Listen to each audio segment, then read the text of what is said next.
Hi, today's chapter 61, The Power of Receptiveness. A great state is like the ocean receiving the rivers. In the intercourse of the world, it takes the female part. The female eternally subdues the male through passivity. In passivity, it is receptive. Thus, a great state wins over smaller states by making itself receptive to them, and a small state may win over a great state by its receptive nature. In the one case, receptiveness is the tool. In the other, it is the reason. A great state desires to unite and satisfy its people. A small state desires only to be received and enter into service. Thus, each gets what it desires, and it behooves a great state to be receptive. Chapter 62, Honoring the Tao. The Tao is the great mystery of creation. It is a treasure to the good and a refuge to the bad. Noble words can bring respect. Noble deeds can bring advancement. But what of the bad man? How could it be that the Tao is denied to him? Thus, when the Son of Heaven is enthroned, and the three dukes enfieft, I'm not sure what that word is, even the ordained offerings of jade discs and four-horse chariots are as nothing compared to sitting before them and expounding the Tao. What of those ancients who thus honored the Tao? Did they not say that those who sought it would attain it, and those who transgressed would be pardoned? For this reason, it is honored above all other things. Let me take a look and see if I can find the meaning of, and possibly pronunciation of, this word. Infef. Okay, so in the Middle Ages, infefment, that's the pronunciation, infefment was the deed by which a person was given land in exchange for a pledge of service. So when it says, the three dukes infeft, even the ordained offerings of jade discs and four-horse chariots are as nothing compared to sitting before them and expounding the Tao. Okay, so essentially, when the three dukes are given what's owed to them as being dukes, which would be the jade discs and the four-horse chariots, that is basically that offering or that agreement, I guess we would call it maybe like a contract, is nothing in exchange for, or instead of, I should say, sitting before them and expounding the Tao. Okay? Chapter 63, By means of the Tao. Through the Tao, one does through not doing, manages by not intervening, tastes by not tasting. Big, small, many, few make no difference. Enmity is met with virtue. Plan for the difficult while it is still easy. Act on a grand scale while it is still small. The most difficult tasks in the world must be started when they are easy. The biggest tasks in the world must be started when they are small. This is how the enlightened man need never act on a grand scale, but is able to achieve great things. One who makes promises easily is unlikely to keep them, and one who treats matters lightly is bound to find them difficult. This is why the enlightened man treats everything as difficult, and in the end faces no difficulty at all. Interesting. If you expect everything to be difficult, nothing will be. Chapter 64, Being Cautious. Things are easy to handle in times of peace, and easy to plan against if there are no bad omens. The fragile is easily broken, the small is easily dispersed. Act before it becomes established. Govern before confusion sets in. A tree whose trunk your arms can only just encircle starts out as a sapling. A 9-story platform starts out as a mound of earth. A journey of 1,000 li starts where you stand. So that's a fairly well-known one. A journey of 1,000 miles begins with a single step. By acting, you fail. In grasping, you lose. Thus, the enlightened man acts through not doing, and so cannot fail. This is the if you love it, set it free sort of sentiment. That if you actually want something to work out in your favor, you can't be so attached to controlling it. Does not grasp, and so does not lose. The affairs of the people are lost just at the point of success, but if you are as cautious throughout as you are at the outset, affairs will not be lost. Thus the enlightened man desires the absence of desire, and sets no store by the rare and precious. He learns through not studying, pays attention to what the common people ignore, and thereby helps things find their true nature whilst not himself daring to act. Chapter 65, The Great Congruence of the Tao. In ancient times, those adepts of the Tao did not seek to enlighten the people, but sought to dull their understanding. A knowledgeable population is hard to govern. Thus, a ruler who disseminates knowledge to rule brings disaster to his country. A ruler who keeps his people uninformed brings prosperity. Someone who understands these two principles will take them as his guide. To be constant in this model is what is called the deep virtue of the Tao. This virtue is profound and far-reaching. It leads things to return to their original state, until eventually they reach the great congruence of the Tao. So this feels like a highly politically charged entry as well. This might have been written by someone who was looking to guide a future king or something of that nature.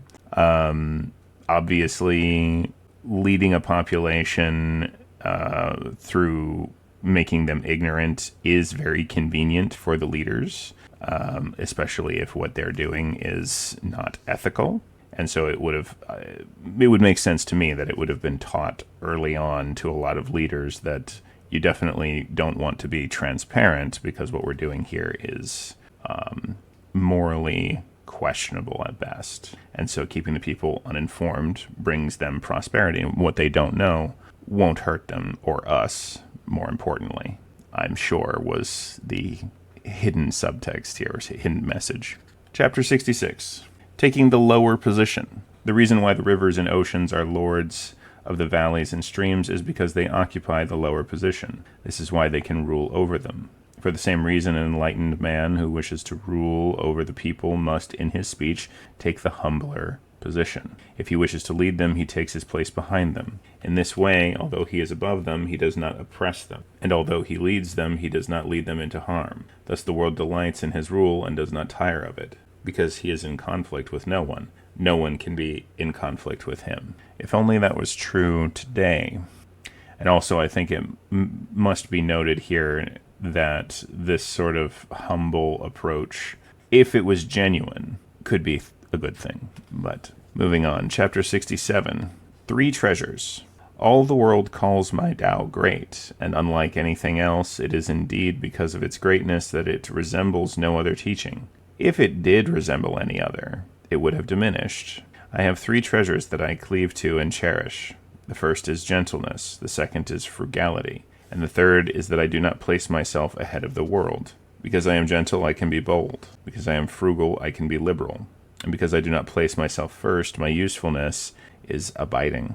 Nowadays, people put boldness before gentleness, liberality before frugality, and put themselves first rather than last. This is fatal. For gentleness will surely prevail in the battle, and steadfastly hold its ground. Heaven will protect the gentle by means of their own gentleness. Chapter 68. Following the ancient wisdom.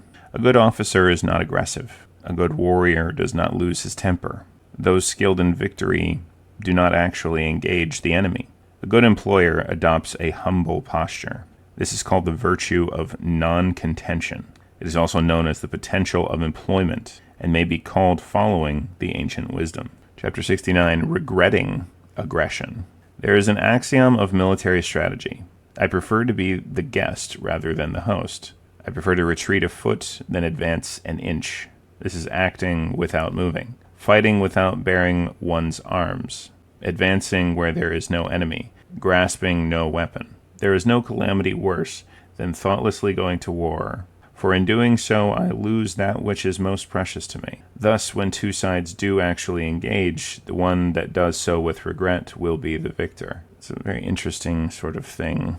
Thinking about it, it says that it's an axiom of military strategy. I prefer to be the guest rather than the host. However, a lot of modern-day military strategy says that an occupation is a nightmare to try to keep up with. I would prefer to retreat a foot than advance an inch. I suppose there's some wisdom in that, a tactical retreat, or guerrilla tactics, for example. Fighting without bearing one's arms, so something like an economic or political agenda versus an actual all-out war or direct conflict. Advancing where there is no enemy, so you occupy your allies and neutral ground.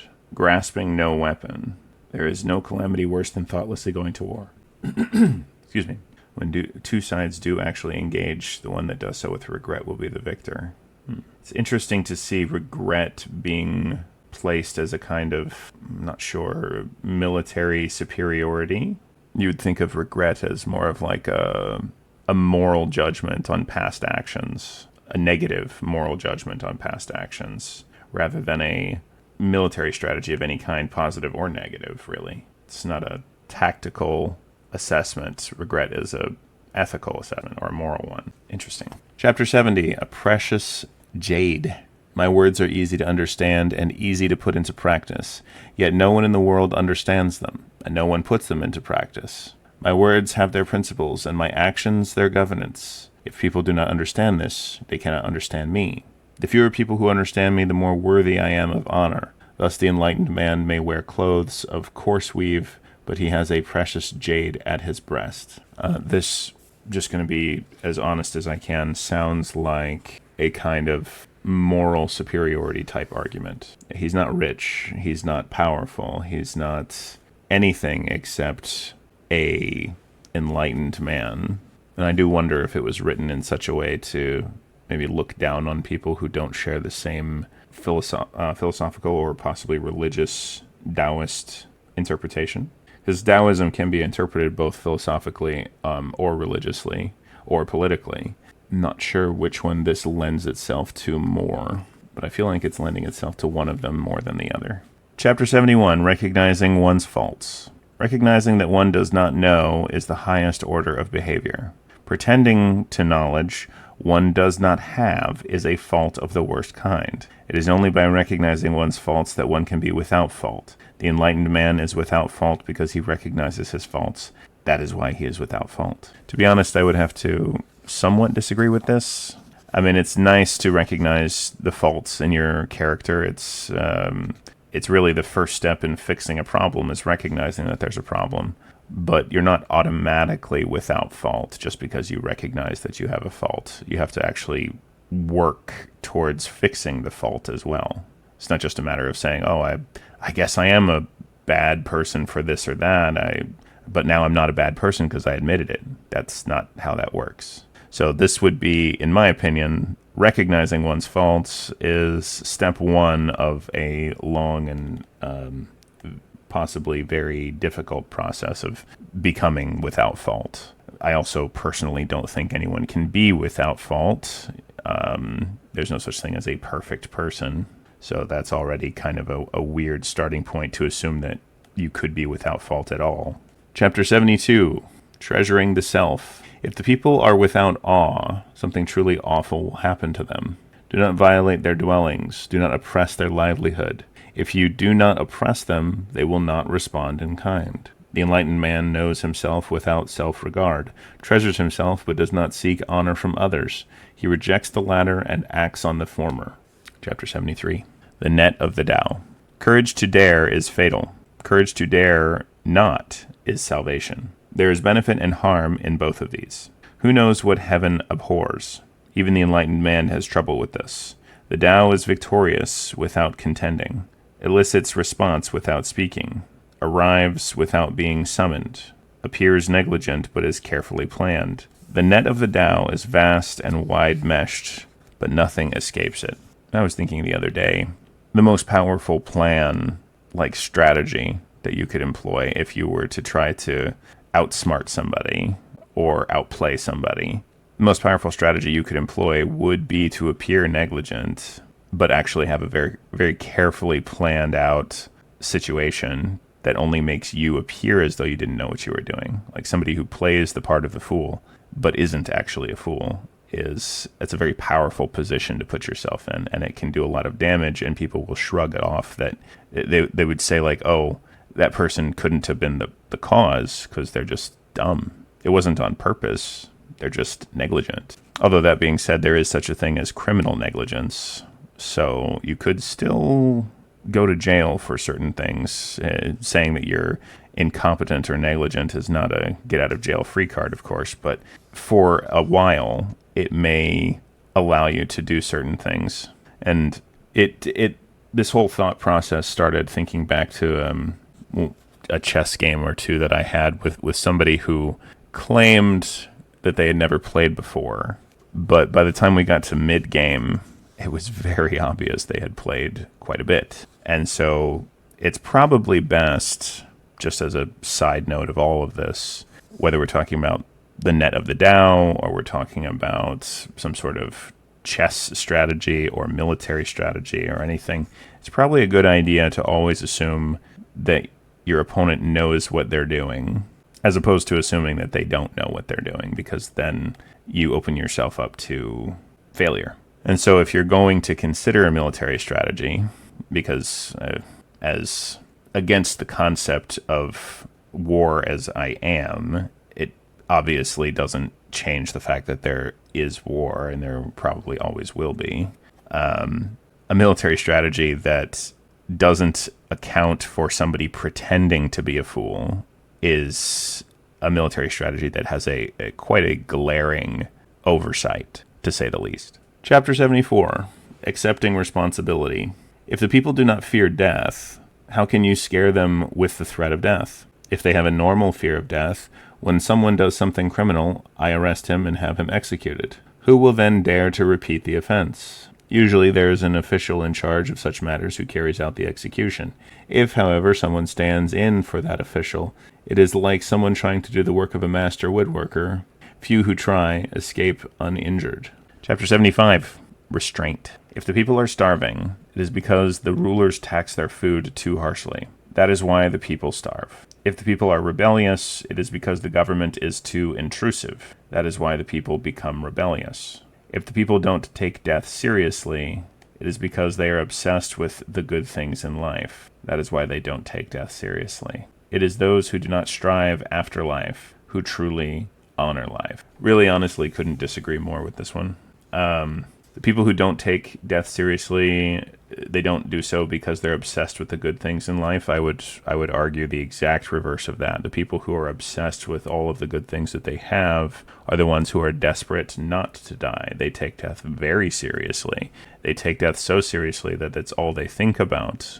They think about the day that it will all end, the day that they will no longer get all of the good things or experiences or enjoyments. All the things that they enjoy will be taken from them the day that they die, and they'll never get it back. And so they obsess constantly, anxiously, over death at all times. The people who obsess over death are the ones who love life, because death is the thing that would take the thing they love away from them. And then this other statement here, it is those who do not strive after life who truly honor life. Again, couldn't disagree more. People who honor life are the ones who try to preserve it. And that includes their own. The people who try to preserve their lives and the lives of their friends and family around them. The people who honor life are the ones who respect the fact that you only have one life to live. I've seen people disrespect their life, and it's because they have a death wish because they don't really have anything worth living for. So this one, I really can't wrap my head around this one. This one couldn't be more wrong as far as I'm concerned. Chapter 76, The Supple and Soft. At birth, man is supple and soft. At death, he is firm and hard. In creation, plants and trees start out tender and fragile, but end up withered and rotten. Thus, firmness and strength are the disciples of death, and suppleness and softness are those of life. If you rely on the strength of your army, you will not be victorious, as a sturdy tree is ripe for felling. The great and strong come last, the supple and soft come first. I don't even know what this is trying to say. I'm going to be 100% honest with you. I don't know what this is even trying to say. This sounds like a bunch of word play, like the person who wrote this. Because if you're not familiar, if you haven't been listening since the beginning, if you're unfamiliar with this idea, Lao Tzu is credited for writing the Tao, but it's fairly well known, or at least fairly widely accepted, that Lao Tzu was more or less a name given to multiple people over multiple generations for various reasons. Some people wrote the Tao or contributed to the Tao for religious reasons. Some contributed for philosophical reasons. Some contributed for military reasons. Some for personal reasons. The list goes on. But Lao Tzu is sort of it's a title given to all of them, all of the writers and contributors of the book. And so whoever wrote this chapter seems like they like engaging in a lot of wordplay, but the wordplay it has no metaphorical meaning. It has linguistic meaning, but he's trying to derive metaphor or something like metaphysical out of linguistics. I just don't see it. I mean, yes, it's true that that plants and trees start out tender and fragile, but you could also easily swap out those words tender and fragile with supple and flexible. And then all of a sudden, as soon as you swap those two words out, it's not any less true that that's how creation starts out. That's how plants start out. They're very supple and they're very flexible. But even though that's still a true statement, the rest of these statements become basically false down the line. So you would then have to say that I can't even wrap my head around it. Like I said, it's completely backwards, and the reason why it's backwards is because they essentially, whoever wrote this, cherry picked the words tender and fragile specifically to make this point that a sturdy tree is ripe for the felling.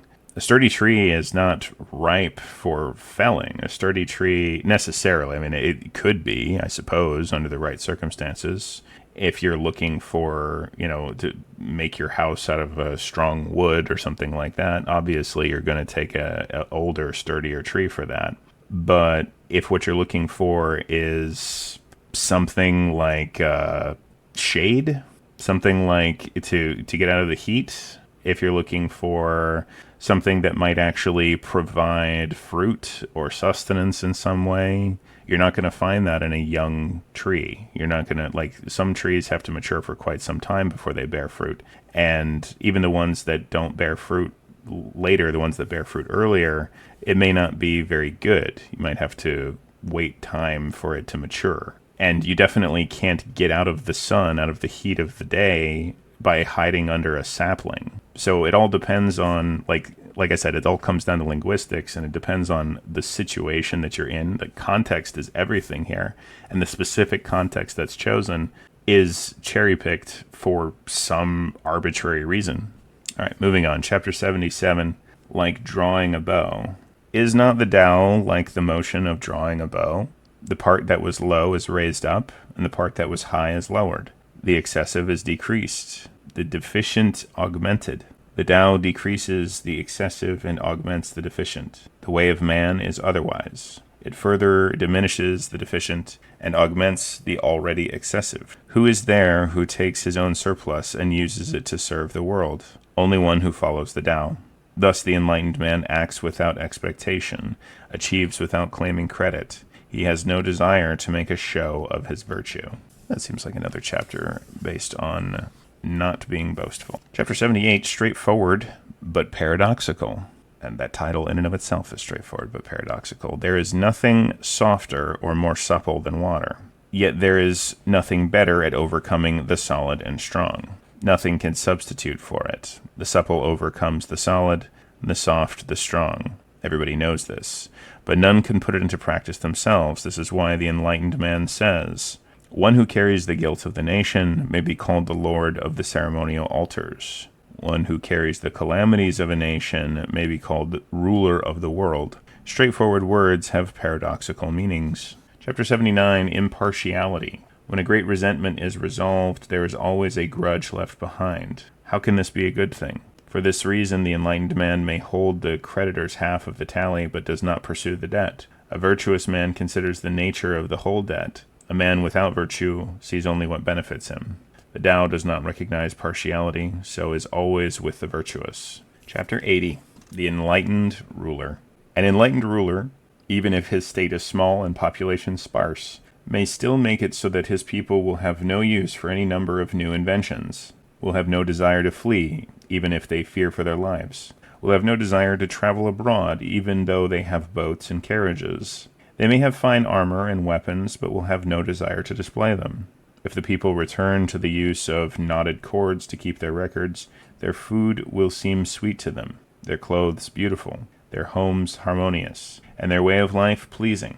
Even if two neighboring states are so close together that they can hear each other's roosters and dogs, even through old age and death, they will not feel the need for any contact. In chapter 81, this is the final chapter of the Tao, the universal Tao. The truth is not beautiful. Fine words are not trustworthy. The good do not argue. The argumentative are not good. The wise do not try to know everything. Know-alls are not wise. The enlightened man is not acquisitive, but finds ample fulfillment in doing for others, and ample reward in giving to others. The universal Tao benefits without harming. The Tao of the enlightened man is to achieve without competing. Well, I suppose I would have to say I must not be a very enlightened man, because I do believe that there are some types of competition that can be of benefit, and not because of any sort of hatred for your opponent or anything like that, but it betters you to be surrounded by and to be in competition with people who are better than yourself. And that's not just a thing with sports or mental feats or anything like that. It's also just better people in general will make you a better person if you're receptive to it. And if you see yourself as needing some sort of push to be a better person. There's nothing wrong with a moral and ethical competition. Well, that was Tao Te Ching Illustrated, The Way to Goodness and Power.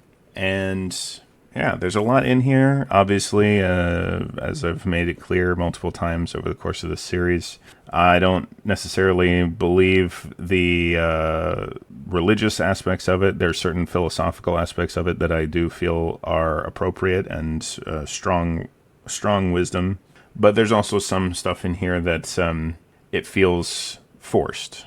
It feels like some of the parts were written because of a genuine philosophical pursuit, and some of it feels like it was written because it had to be. Maybe somebody in a position of power ordered it to be written so that they could see themselves as, less of a tyrant or something like that. I could imagine a world where some of what was written in here was not just for everyone's benefit, but strictly for the benefit of the ruling class of the time. And so they perhaps made people write things in it so that way they could pretend to be on the righteous side, so to speak, even though they're the ones who came up with the rules. At any rate, it's been an interesting journey going through the Tao, and I hope you had fun. I definitely had a good time. And I don't know what we'll talk about next. I don't know if I'll even think of anything to talk about next, but I don't know. I guess if I think of something, I'll do it. Thanks for listening.